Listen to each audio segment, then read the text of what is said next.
Kim Pao fans, inis kay Jul Miss Che, balak pang gamitin kasikatan ni Paulo.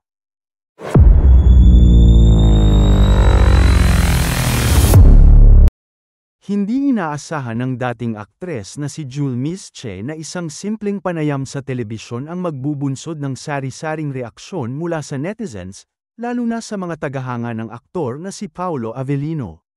Sa naging panayam niya kay Boy Abunda, bumalik tanaw si Jul sa kanyang karanasan noong siya ay nagsisimula pa lamang sa mundo ng showbiz.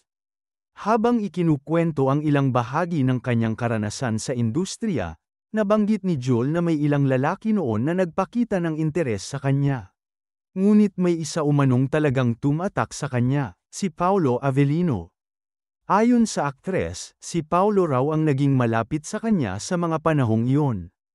Inilarawan niya ito bilang isang taong palaging nasa tabi niya at handang ipagtanggol siya sa kahit na anong sitwasyon. Pero yung seryoso talaga was Paulo. Naging kami rin yung naging close. Siya talaga yung tagapagtanggol ko that time. Siya yung talagang nakaklose ko.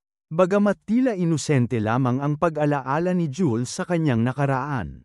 Hindi ito naging maganda ang dating sa ilang netizens, lalo na sa mga matagal ng taga-suporta ni Paulo. Sa social media, bumuhos ang mga negatibong komento na tila pinaparatangan si Jul na ginagamit lamang ang pangalan ni Paulo para muling makuha ang atensyon ng publiko.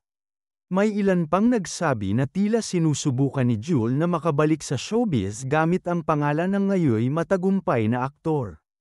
Hindi naman siya binanggit noon, bakit ngayon pa? Saad ng isang netizen, ngayong sikat na si Paulo.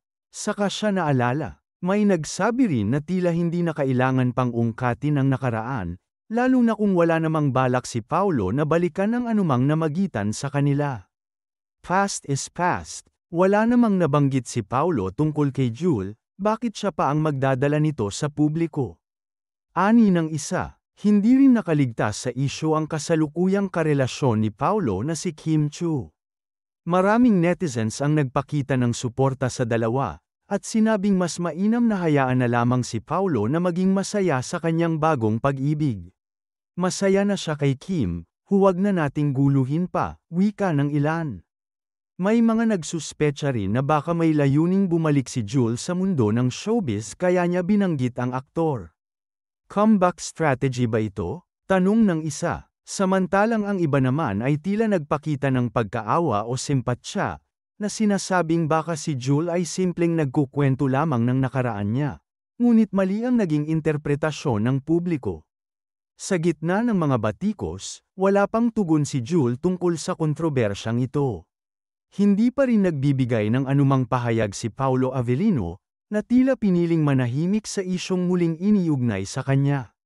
Sa kabuuan, tila naging mitya ng bagong usapin ang simpleng pagbabahagi ni Jul ng isang bahagi ng kanyang nakaraan. Isa na namang patunay na sa mundo ng showbiz, bawat salita at pahayag ay maaaring magdulot ng kontrobersya, lalo na kapag ang pangalan ng isang sikat na personalidad ang nadadamay.